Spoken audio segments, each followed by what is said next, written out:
ஓம் சாய்ராம், ஜெய் சாய்ராம். எல்லாரும் நல்லா இருக்கணும், எல்லாருக்கும் நல்லதே நடக்கணும். அன்பு குழந்தையே, சட்டென என் நெற்றியை தொட்ட உன் வாழ்வில் நீ மிகப்பெரிய வெற்றியை பெறத்தான் போகிறாய். நீ தேடினது எல்லாமே இப்போ உன்னை தேடி வரும்படி உன் வாழ்க்கையில நான் அற்புதங்களை நிகழ்த்தப் போகிறேன் என் செல்லமே. முன்பெல்லாம் பக்கத்து வீட்டுல இருக்கிறவங்களோட தன்னுடைய குடும்பத்தில் ஒருவராகவும் சொந்தக்காரர்களாகவும் பார்க்கும்படியாக மனிதர்கள் இருந்தார்கள். ஆனா இப்போதெல்லாம் சொந்தக்காரங்களை கூட யாரோ வேற்று மனிதர் மாதிரியும் அவருக்கும் தனக்கும் சம்பந்தமே இல்லாத மாதிரியும் பக்கத்து வீட்டுக்காரங்கள மாதிரியும் பார்க்க ஆரம்பிச்சிட்டாங்க. அந்த அளவுக்கு இடைவெளிகளும் தூரமாகிவிட்டது. மனிதர்கள் ஒருவரையொருவர் பார்ப்பதும் நல்ல விசேஷங்களை கொண்டாடுவதும் கூட மிகவும் குறைவாக போய்விட்டது. அப்படி இருக்கக்கூட இந்த வாழ்க்கையில நீ எதிர்பார்க்கும் வெற்றியும் உனக்கு தாமதமாகிக் கொண்டே இருக்கிறதல்லவா? அதை நினைச்சுதானே நீ வருத்தப்படுற? இந்த கலியுக காலத்துல எப்போது என்ன எப்படி எது நடக்கும்னே ஒன்றும் புரியாததாக எல்லாமே மாயை நிறைந்த உலகமாக மாறிவிட்டதல்லவா? நீ எந்த விஷயத்துக்கு முக்கியத்துவம் கொடுக்கணுமோ அதுக்கு கொடுக்காம தேவையில்லாத விஷயங்களுக்கெல்லாம் முக்கியத்துவம் கொடுத்து அதற்குண்டான வேலைகளை செய்வதிலும் அதை பற்றி கவலைப்படுவதிலுமே காலத்தை வீணாக்குகிறாய். நான் சொல்றத கேளு என் செல்லமே. எது எப்படி வேணாலும் நடக்கட்டும், எந்த மனிதர்களுடைய குணம் எப்படி வேணுமானாலும் மாறட்டும். நீ எதை பத்தியும் யோசிக்காம யாரை பத்தியும் கவலைப்படாம உன்னுடைய வாழ்க்கை உன் கையில தான் இருக்குன்னு முழு நம்பிக்கையோட உன் வாழ்க்கையை சிறப்பாய் வாழ்வதற்கான வேலைகளை செய்யப்பாரு. எந்த காரணம் கொண்டும் உன் வாழ்க்கையை மற்றவர்களின் வாழ்க்கையோடு ஒப்பிட்டு பார்க்காதே என் செல்லமே. இங்கு இருக்கக்கூடிய ஒவ்வொரு மனிதரின் பாதையும் வேறு, பயணமும் வேறு. அவரவர்களுடைய கர்ம வினைகளை பொறுத்துதானே அவங்க வாழ்க்கையை சந்தோஷமாகவும் துக்கமாகவும் வாழ்ந்துகிட்டு இருக்காங்க.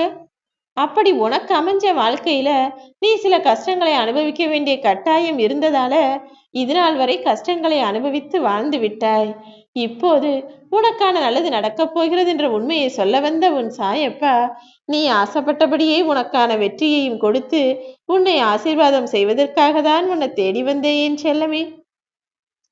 என்னுடைய நெற்றியின் மூலமாக உன்னை ஆசீர்வதித்து அருள் செய்த நானு நீ எதிர்பார்த்த விஷயத்துல உனக்கான மாபெரும் வெற்றியையும் உன் வயசும் ஒப்படைக்கத்தான் போகிறேன். நீ சற்றும் எதிர்பாராத விதத்துல மிகப்பெரிய அதிர்ஷ்டம் வந்து உனக்கு அடிக்கப் போகுது என் செல்லமே. எப்போதுமே எனக்குன்னு யாராவது எதிரியா வந்து வாய்க்கிறாங்க, யாராவது ஒருத்தர் எல்லா விஷயத்திலையும் என் கூட போட்டி போட்டுக்கிட்டே இருக்காங்கன்னு நீ யாரையாவது ஒருவரை எதிரியாக நினைக்கிறாய் தானே?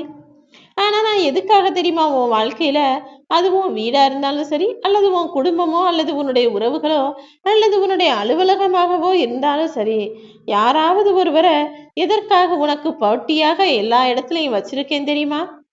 உன் கூட போட்டி போட ஒருத்தர் இருந்தாதான் நீ அவர்களை விட்டு வேகமாக முன்னேறி சென்று பயணிக்கணுன்ற எண்ணத்தையும் உனக்குள்ள வச்சுப்ப. அது விளையாட்டா இருந்தாலும் சரி, வாழ்க்கையா இருந்தாலும் சரி, அலுவலகமாக இருந்தாலும் சரி, அல்லது படிக்கக்கூடிய இடமாக இருந்தாலும் சரி, எப்பவுமே ஒருவரோடு ஒருவர் போட்டி போட்டு முன்னேறும் போதுதான் இரண்டு பேருமே வெற்றியை மிக அருகில் நெருங்கி வர முடியும். அதுல யார் ஒருவர் நல்ல மனசோட நல்ல செயல்களோட இறை பக்தியையும் அதிகமா வச்சிருக்கிறாங்களோ அவங்க தான் நிச்சயமாக ஜெயிப்பாங்க. அந்த வகையில என் அன்பு பிள்ளையான நீதானே ஜெயிக்கப் போகிறாய். என் நெற்றியை தொட்ட உனக்கு இந்த நொடியே வெற்றி உறுதியாகிவிட்டது என் செல்லமே. செய்யக்கூடிய செயல்களை மட்டும் சரியாக திறமையா செய்ய பாரு. தேவையில்லாம மனசுல கவலை குப்பைகளை தூக்கி சுமக்க வேணாம். ஏன்னா கவலையும் சரி குப்பையும் சரி ரெண்டுமே ஒண்ணுதான். அது எப்போ எங்கிருந்து எப்படி வந்து சேரும்னே தெரியாது. திடீர்னு பார்த்தா சுத்தமா இருக்கக்கூடிய இடம் குப்பையா ஆகி போயிருக்கும்.